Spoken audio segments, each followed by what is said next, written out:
compañera Rosana Centurión y Laura Silva. Le estaremos hablando sobre el tema 1, que sería la interpretación jurídica.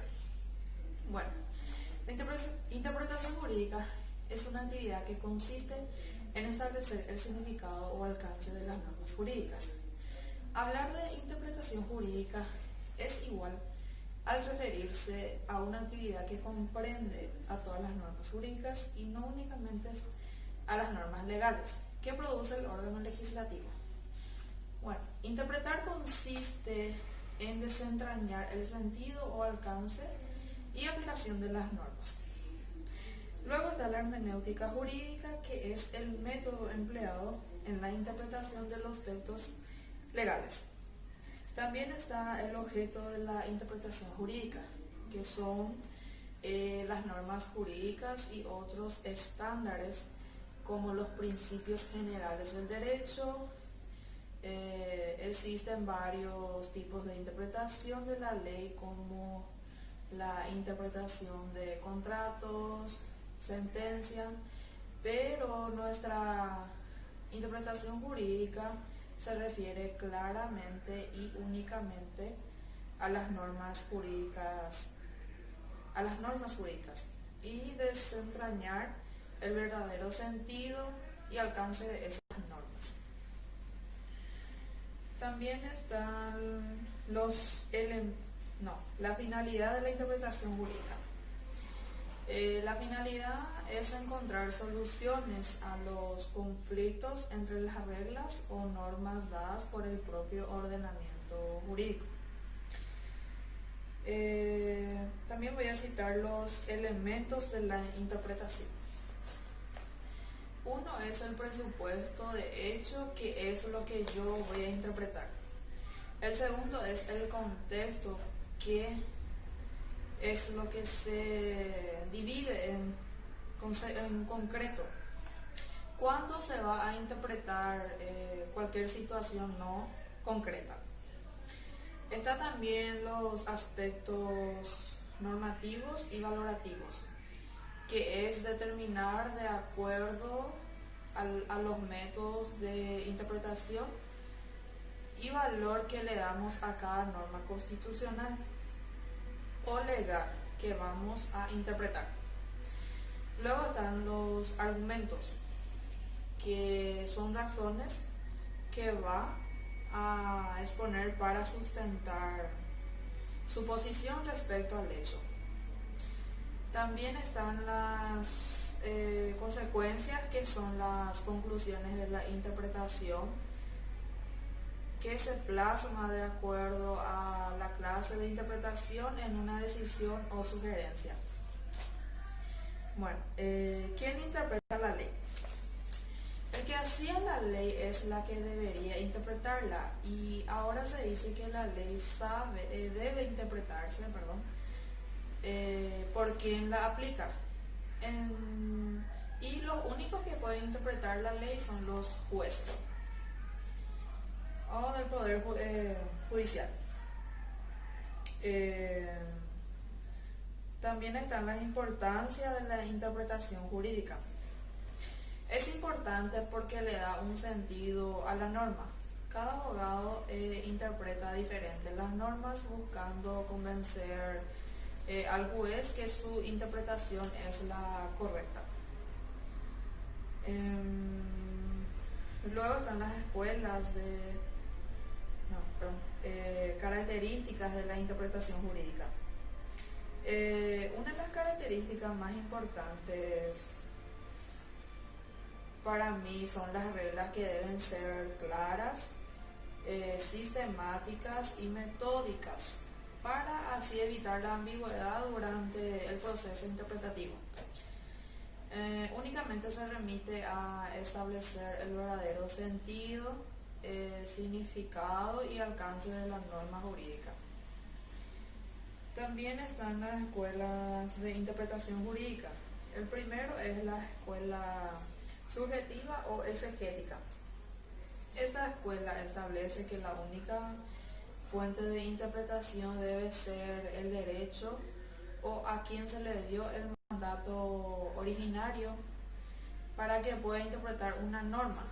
En ese sentido, la escuela subjetiva exegética establece que el único que puede interpretar las normas es el legislador y que los jueces solamente pueden interpretar y que los jueces solamente deben interpretarlo sin tener la posibilidad de aplicar. No, perdón.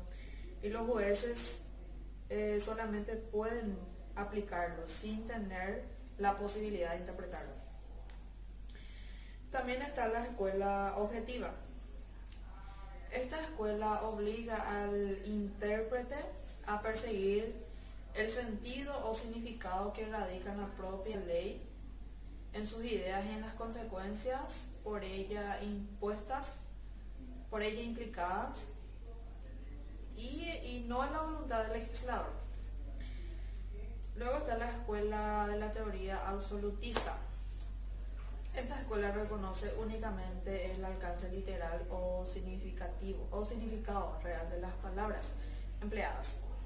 Según esta escuela, lo que importa es la gramática, ya sea las palabras gramaticales, lo que está escrito, el significado de la palabra empleada, del significado de la palabra empleada.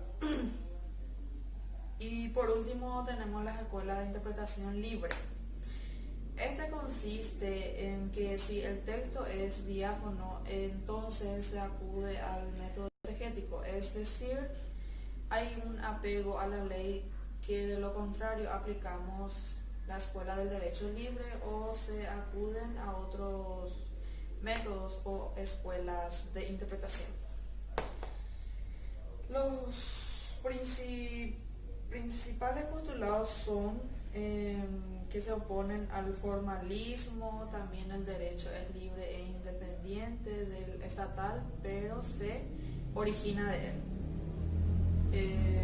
El juez no solo descubre, sino que crea derecho, cuya labor tiene como finalidad la justicia. El juez debe y puede prescindir de la ley. También el juez tiene como base la discrecionalidad judicial y la función jurisdiccional es misión del Estado, y por último no acepta que la ley sea la única fuente del derecho positivo. Y le paso la palabra a la compañera Gómez, como le estaba comentando la compañera María. Yo les voy a hablar sobre los tipos de interpretación jurídica. La gran multiplicidad y variedad de las teorías que han desarrollado la doctrina en relación a la interpretación impide que se haga un análisis individualizado de todas ellas. De ahí que se hayan seleccionado algunas manifestaciones que puedan ser consideradas ejemplares, con el sujeto que interpreta en base a este criterio.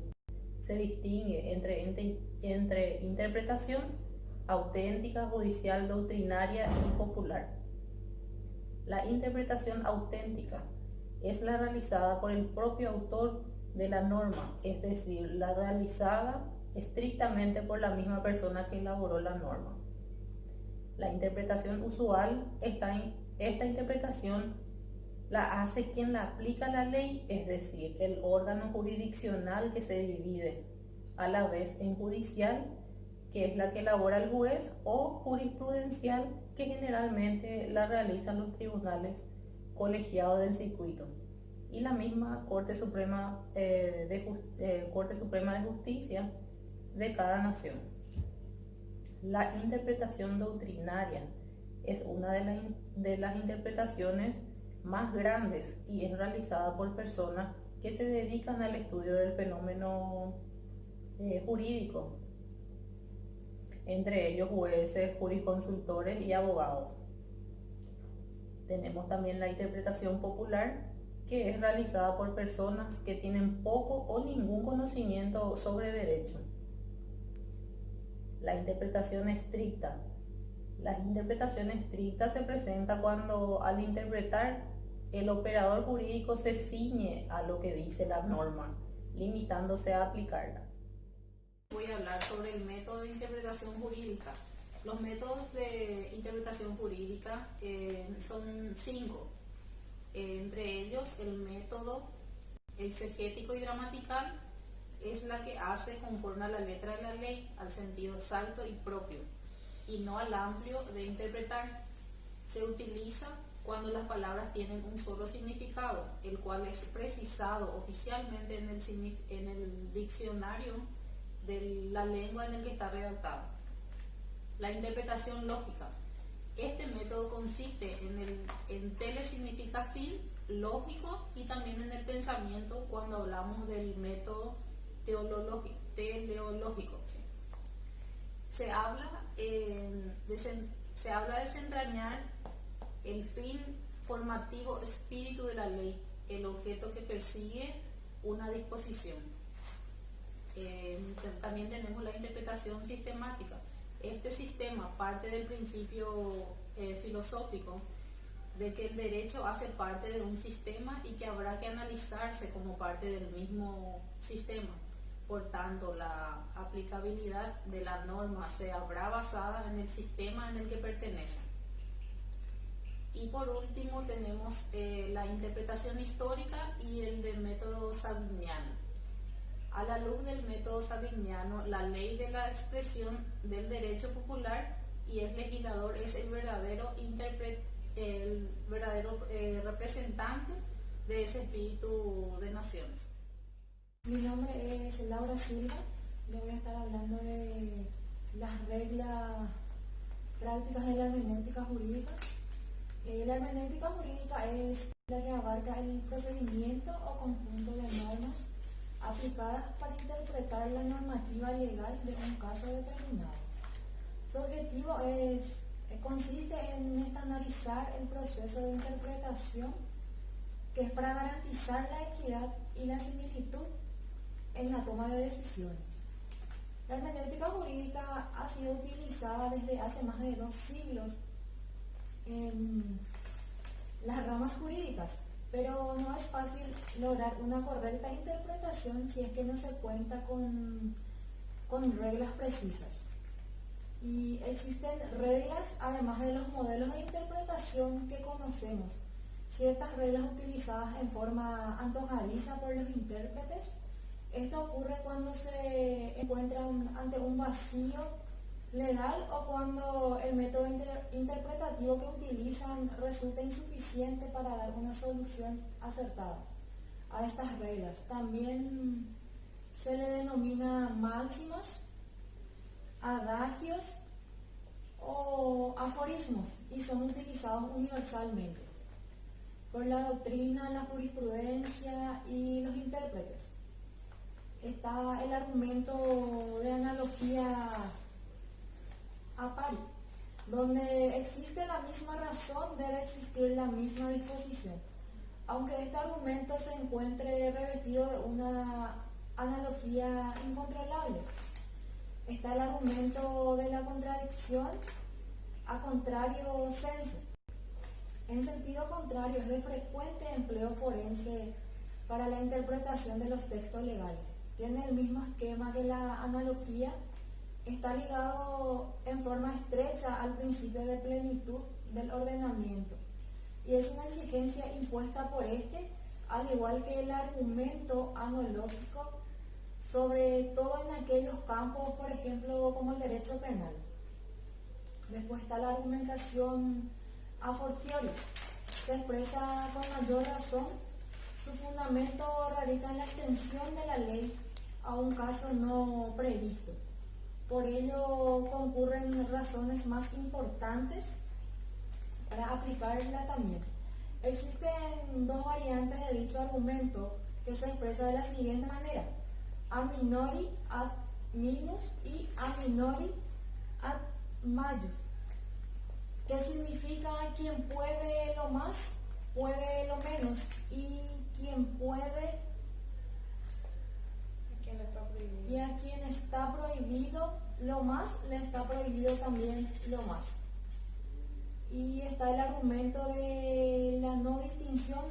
El de no distinguir significa donde la ley no distingue, no debemos nosotros también distinguir, o sea que la ley es enunciada siempre en términos generales. Y si es la intención del legislador distinguir, se sirve de la misma ley para hacerlo. Pero si se abstiene, es porque expresa tácitamente su voluntad de no hacerlo. Está el argumento del absurdo, que se basa en que ningún tipo de interpretación que se haga de las leyes debe llevarse a un absurdo o contrasentido. Este argumento, aunque aparentemente sea correcto dentro de los mecanismos de la lógica tradicional o deductiva, contraria siempre a los principios de la razón. Esto concluimos nuestra exposición y espero que haya sido de su agrado escucharnos desarrollar todo el tema. Muchas gracias, profesor. Hasta luego. Hasta luego.